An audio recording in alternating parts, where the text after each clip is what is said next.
전능하사 천지를 만드신 하나님 아버지를 내가 믿사오며 그 외아들 우리 주 예수 그리스도를 믿사오니 이는 성령으로 잉태하사 동정녀 마리아에게 나시고 본디오 빌라도에게 고난을 받으사 십자가에 못 박혀 죽으시고 장사한 지 사흘 만에 죽은 자 가운데서 다시 살아나시며 하늘에 오르사 전능하신 하나님 우편에 앉아 계시다가 저희로서 산자와 죽은 자를 심판하러 오시리라. 성령을 믿사오며 거룩한 공예와 성도가 서로 교통하는 것과 죄를 사하여 주시는 것과 몸이 다시 사는 것과 영원히 사는 것을 믿사옵나이다. 아멘.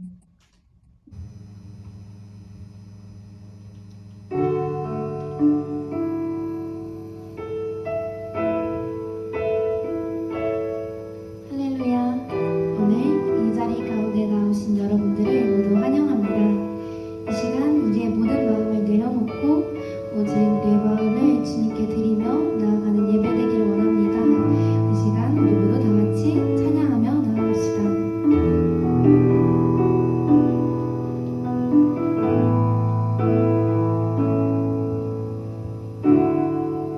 찬양의 열기 모두 끝나면 주 앞에 나와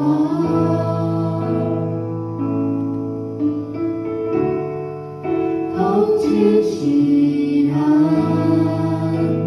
예배 드리는 주님을 향한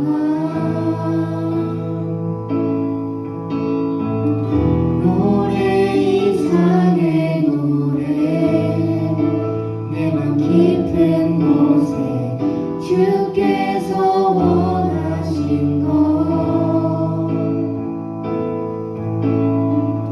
화려한 음악보다 뜨거운 열정보다 중심을 원하시죠.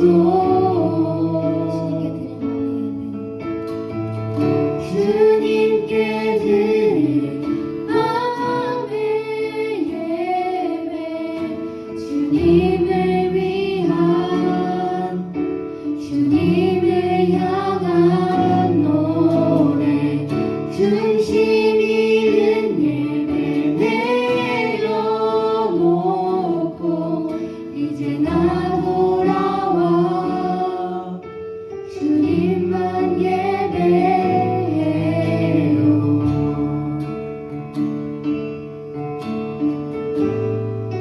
영원하신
주님을 위한 주님을 향한 노래 중심 잃은 삶을 내려놓고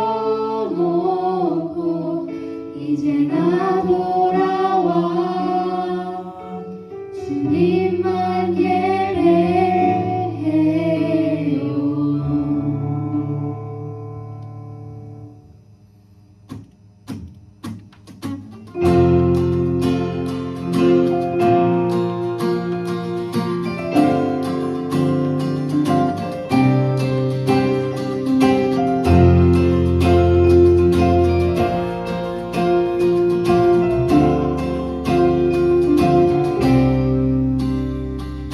나는 노래하네 자유케 하신 주의 사랑 모든 것을 내어주시고 우리를 구하셨네. 나는 노래하네 날 구원하신 주의 은혜 모든 것을 주께 맡기고 내 삶 주께 드리니 그가 우리를 주의 사랑에서 끊을 수 있으니 나 이제 주만 위에 살겠네. 그 어떤 것도 얻지 못하네. 주님의 사랑 작은 나를 감싸네. 오 주의 영광 아래 살겠네.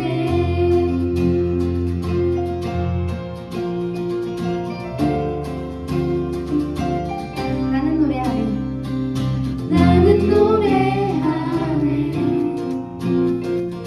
자유케 하신 주의 사랑 모든 것을 내어주시고 우리를 구하셨네. 나는 노래하네 날 구원하신 주의 은혜 모든 것을 주께 맡기고 내 삶 주께 드리리 그가 우리를 주의 사랑에서 끊을 수 있으리 나 이제 주만 위에 살겠네. 그 어떤 것도 얻지 못하네. 주님의 사랑 작은 나를 감싸네. 오 주의 영광 안에 살게. 나 이제 주만 위에 살겠네. 그 어떤 것도 얻지 못하네. 주님의 사랑 작은 나를 감싸네. 오 주의 영광 안에 살겠네.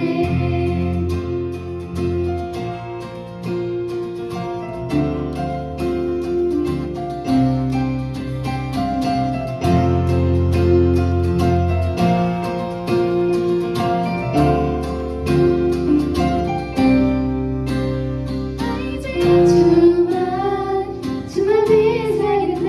그 어떤 것도 얻지 못하네. 주님의 사랑 작은 나를 감싸네. 오 주의 영광 안에 살겠네. 나 이제 주만 위에 살겠네. 그 어떤 것도 얻지 못하네. 주님의 사랑 작은 나를 감싸네. 오 주의 영광 안에 살겠네.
당신이 그릴 때 더 낮은 곳으로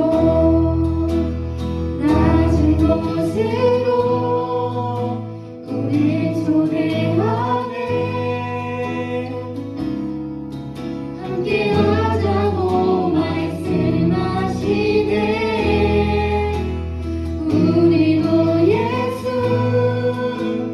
그 길을 따라 함께 가길 원하네. 주님이 우리와 함께 하시네. 십자가 피 흘린 예수의 손으로 모든 아픔을 위로하시네. 우리에게 모여 주님이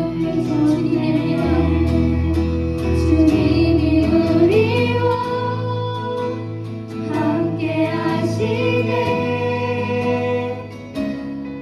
십자가 피 흘린 예수의 손으로 모든 아픔을 위로하시네. 우리에게 보여주셨네. 주님이 우리와 함께 하시네. 십자가 피 흘린 예수의 손으로 모든 아픔을 위로하시네. 우리에게 보여주셨네.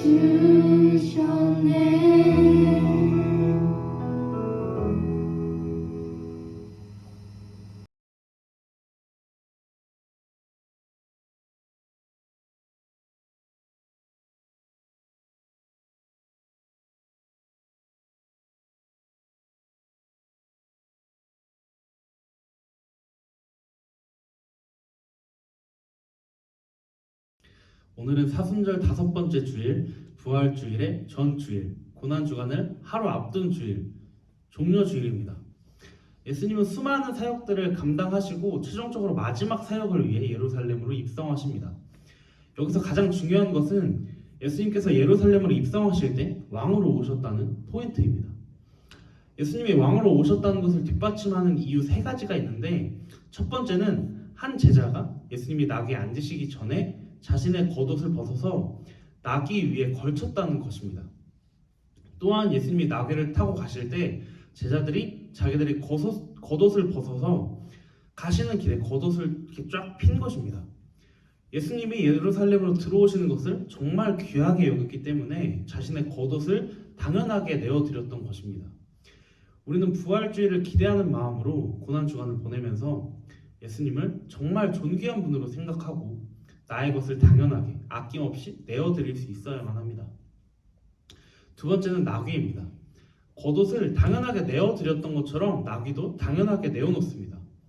예수님께서 갑자기 제자 2명에게 맞은편 마을에 매여있는 나귀를 풀어서 끌고 오라고 말씀하십니다. 그래서 제자들이 나귀 새끼를 이렇게 풀고 있는데 당연히 나귀의 주인들이 뭐하냐고 물어보겠죠. 그때 제자들이 대답합니다. 주님께서 그것을 필요로 하십니다. 그 말을 들은 나귀의 주인들이 스스로 나귀를 풀어서 내어놓습니다. 그 이유는 주님께서 쓰시겠다 하셨기 때문입니다. 예수님이 무엇을 하실지 깨달은 것입니다. 예수님은 이 순종을 보시고 자신이 행하실 일들을 이루어 가십니다. 우리는 이 예수님의 음성에 순종해야만 합니다. 주께서 쓰시겠다 한다면 내 것이라고 묶어놓았던 것도 풀어서 내어놓아야 하는 것입니다. 세 번째는 찬송입니다. 예수님께서 감람산 내리막길에 가까이 오셨을 때에 많은 무리들이 왕으로 오신 예수님을 기쁨으로 찬양합니다. 하늘에는 평화, 가장 높은 곳에는 영광. 예수님을 왕으로 인정하며 찬양한 것입니다. 우리는 한 주간 예수님을 나의 진짜 왕으로 인정해야만 합니다. 그런데 우리에게는 수많은 왕들이 있습니다. 내가 아끼는 물건이 될 수도 있고 인간관계에 매달리는 것, 성적에 집착하는 것 등이죠. 우리는 한 주간 예수님을 찬양하고 예수님을 우리 삶의 진짜 왕으로 모셔야만 합니다. 예수님이 예루살렘에 도착하신 후 가장 먼저 하셨던 일은 성전에 들어가서 성전을 청결하게 하셨습니다. 성전은 기도하는 곳입니다. 그런데 물건을 사고 팔고 장사를 하는 것입니다. 기도하는 곳이어야 할 성전이 기도를 할 준비조차 안 된 공간으로 바뀌어 버린 것입니다. 기도를 할 수 없는 복잡한 공간인 거예요. 성전은 예배를 위한 움직임만 있어야 하는데 나를 위한, 나의 이익을 위한 움직임이 너무 많습니다. 여러분, 우리의 마음이 이렇진 않은지 돌아보시길 바랍니다. 왕으로 오신 예수님을 맞이할 준비가 되어 있는지 돌아봐야 하는 것입니다. 나의 이득을 위해 복잡해진 이 마음을 청결하게 정리하고 예수님을 맞이해야만 합니다. 예수님은 예루살렘의 왕으로 입성하셨습니다. 예수님께서 예루살렘으로 입성하실 때 많은 사람들이 환호하고 찬양하고 기뻐했습니다. 그런데 사실 예수님에게는 시간이 별로 없으셨어요. 예루살렘에 입성하는 것이 엄청난 축복과 영광인 것처럼 보이지만 예수님의 마지막 사역은 결국 십자가에 달려 돌아가셔서 우리의 죄를 사해 주시는 것이기 때문에 다시 말하면 죽으러 예루살렘에 들어간 것과 같습니다. 그런데 그 사실을 그 누구도 몰랐고 예수님만 알고 계셨어요. 여러분 얼마나 쓸쓸하셨을까요? 예수님이 잡혀가시기 하루 전 겟세마네 동산에서 기도를 하시면서 제자들에게 부탁하십니다. 함께 기도하자고. 그런데 제자들이 한 시간도 깨어있지 못하는 것입니다. 우리에게도 함께 하자고, 함께 가자고 하시는데 피곤하다는 이유로, 바쁘다는 핑계로 예수님과 함께 하지 못하는 것입니다. 여러분, 이번 한 주간 고난 주간이에요. 예수님이 왕으로 예루살렘에 입성하시고 십자가에 달려 돌아가시고 부활하시기까지 일주일의 기간. 여러분, 이전과 같은 그냥 고난 주간, 가끔 예수님이나 생각하고 그냥 지나가면 되지라는 생각보단 왕으로 오신 예수님께 나의 것을 당연하게 내어드리고 나의 묶인 욕심을 회개함으로 내 삶의 주인, 내 삶의 왕을 예수님으로 다시 한번 인정해야만 합니다. 그리고 마지막으로 나의 지저분하고 복잡한 마음을 청결하게 정리하여서 부활하실 예수님을 맞이할 준비를 하는 귀한 한 주간이 되어야만 합니다. 예수님이 함께 가자고 하십니다. 여러분, 그 음성에 반응하시길 바랍니다. 예수님과 함께 가는 것, 마지막 사역을 감당하러 가시는 예수님의 그 길에 함께하는 이번 한 주간 여러분의 삶이 되시길 간절히 소망합니다. 하늘에 계신 우리 아버지여, 이름이 거룩히 여김을 받으시오며 나라의 임하옵시며 뜻이 하늘에서 이루어진 것 같이 땅에서도 이루어지이다. 오늘날 우리에게 일용할 양식을 주옵시고 우리가 우리에게 죄 지은 자를 사하여 준 것 같이 우리의 죄를 사하여 주옵시고 우리를 시험에 들게 하지 마옵시고 다만 악에서 구하옵소서. 대개 나라와 권세와 영광이 아버지께 영원히 있사옵나이다. 아멘.